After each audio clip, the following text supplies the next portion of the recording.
నమస్తే బాలకృష్ణ గారు. జన్మనిచ్చిన తల్లిదండ్రులకు నమస్కరిస్తూ విశ్వేశ్వర కరుణాకటాక్ష సిద్ధిరస్తు. మన ఇండియాలో ఎక్కువగా ఆవు మాంసాన్ని హిందువులే తింటున్నారు, హిందువులే తరలిస్తున్నారు అనేది వైరల్ చేస్తున్నారు. పూర్వకాలంలో, ఇప్పుడు సంగతి కాదమ్మా చెప్తోంది, పూర్వకాలంలో హోమంలో ఆవును బలిచ్చేవాళ్ళు. ఓకే. ఆ సాంప్రదాయం ఇప్పుడు లేదు, ఆ సాంప్రదాయం ఉంది. ఇక్కడ ఆవు మాంసాన్ని హిందువులే తింటున్నారు అనేటువంటిది శుద్ధ అబద్ధం అమ్మా. ఇక్కడ వారణాసిలో ఇది వరకు ప్రతి అరసకనికి ఒక 5, 6, 7, 8 ఆవులు కనపడేవి. యూపీ గవర్నమెంట్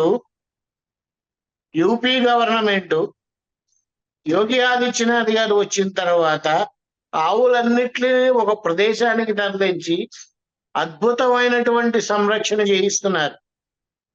చాలా అద్భుతమైనటువంటి సంరక్షణ.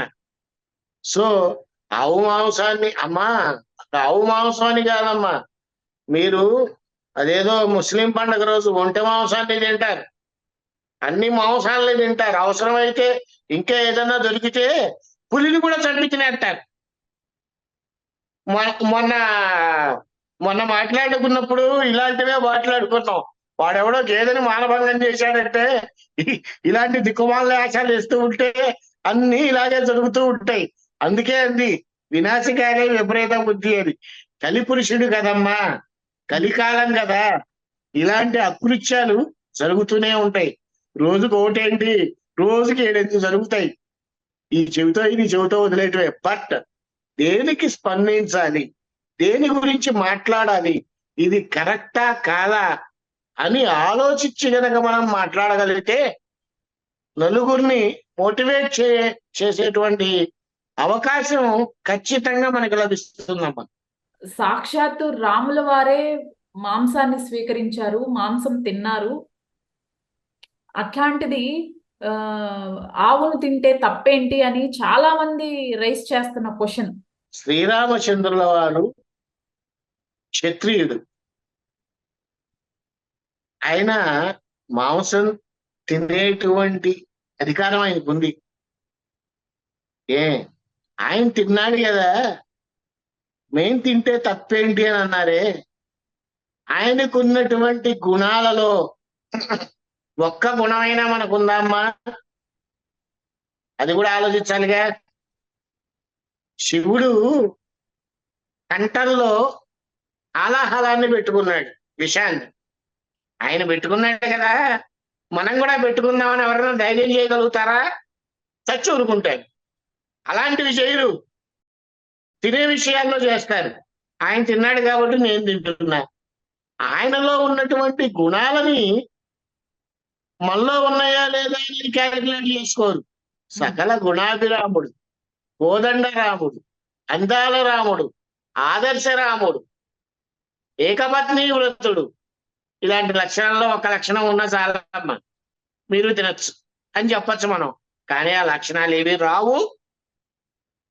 ఆయన తిన్నాడని మనం తింటాం, ఆయన పేరు చెప్పుకొని మనం తింటాం. ఉదాహరణకి చెప్తానమ్మా, ఈ సృష్టిలో ప్రతి వస్తువు కూడా, అది ఏదైనా కానీ, వాట్ ఎవర్ ఇట్ ఈస్, సృష్టించింది భగవంతుడు. అవును కదమ్మా, అది నమ్ముతాంగా, ఎవరైనా నమ్ముతారు. అటువంటిది మనం ఏదైనా పండగలు వచ్చినా ఏమొచ్చినా కానీ నైవేద్యం పెడుతూ ఉంటాం భగవంతుడికి. ఆయన ఏమన్నా అడిగాడా పెట్టమని? కాదు కదా, పెడుతూ ఉంటాం. దేనికి పెడతాం? అన్ని ఆయనే ఇచ్చాడుగా, మరి ఆయనకే పెట్టడం ఏంటి అంటే, ఒక 2 అరటి పళ్ళు తీసుకోండి అమ్మా. ఒక అరటిపండు మామూలుగా తినేసేయండి.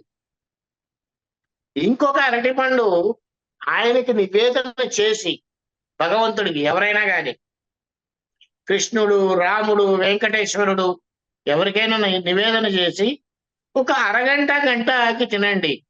ఫస్ట్ తిన్న పండుకి, నివేదన చేసి తిన్న పండుకి టేస్ట్ డిఫరెన్స్ ఉంటుంది, ఖచ్చితంగా ఉంటుంది, 100% ఉంటుంది. ఆయన తిన్నాడా అంటే నేను చెప్తాను ఖచ్చితంగా భగవంతుడు స్వీకరించాడు అని. ఎందుకంటే అది నా నమ్మకం మీద ఆధారపడి ఉండాలి.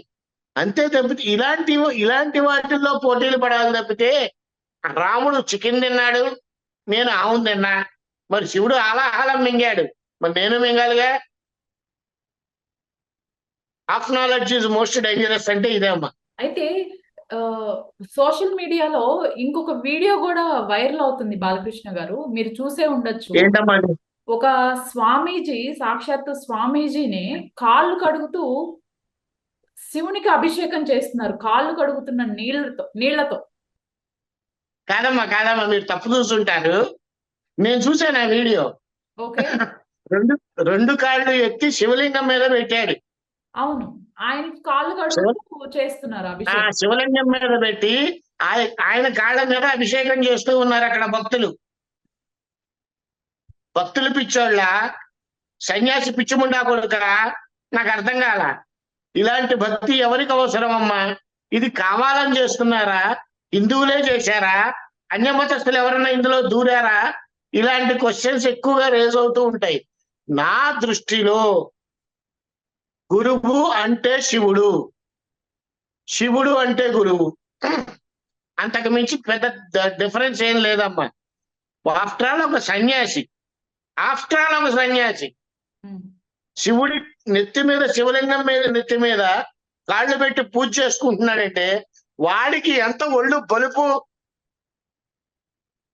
ఇలాంటి వాళ్ళకి మనం వెళ్ళి మళ్ళీ పాద నమస్కారాలు, పాద పూజలు, దిక్కుమాలినవన్నీ చేస్తున్నాం. ఈ సాంప్రదాయాలు మారాలమ్మా, మారాలి. ఇలా అందుకే ఎప్పుడు కూడా నేను మనమంతా గొర్రెలం అంటూ ఉంటా.